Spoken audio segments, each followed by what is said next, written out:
I want today to just reflect with you a little bit on Hebrews chapter 12 verse 2, which says, "Let us fix our eyes on Jesus, the author and the perfecter of our faith."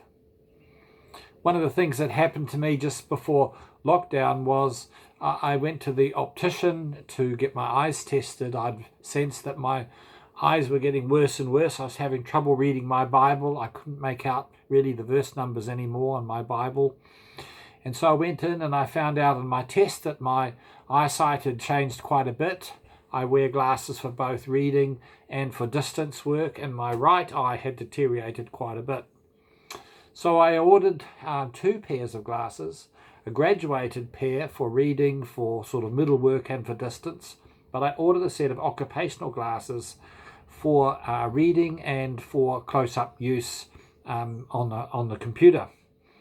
And then we went into lockdown, and I didn't have my glasses. They were paid for, they were ordered, but they didn't arrive.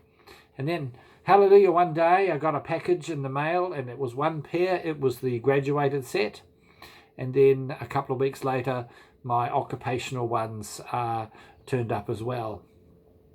When I got my new glasses and I put them on, I felt that the floor was uneven and crooked. And when I looked down at my desk, it was warped. And instead of being rectangular, it was more like a sort of kite shape. And what was happening was that my brain had learned to compensate for my bad eyesight and was making adjustments for me. And so when I put on my new ones, which worked much better, my brain had to be retrained to see again. Isn't how God has made us so marvelous? So as I'm making adjustments to what I see now, and I think about this verse, fixing our eyes upon Jesus, it makes me think about, are we seeing him correctly? Are we seeing him as he truly is? Do we just see a skewed image or something that our brain has adjusted? How clearly are we seeing him? And so here's a few things. I think first of all, to keep our eyes fixed on Jesus, we have to keep looking off him, keep watching him all the time. One of the ways we do that is by reading the Word and in prayer, and just keeping our focus and attention on him. And then we need to make sure that we sharpen our focus. It's not a casual look, but it's a careful, deliberate, and well-aimed look. Don't allow your gaze on Jesus to be skewed or slanted or bent, as I was finding mine was through my old glasses. And I'd also say, look at his whole example and follow it, all of him.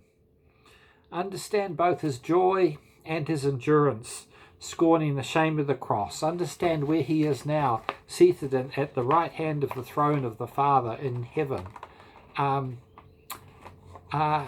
this is to encourage us not to go weary or lose heart.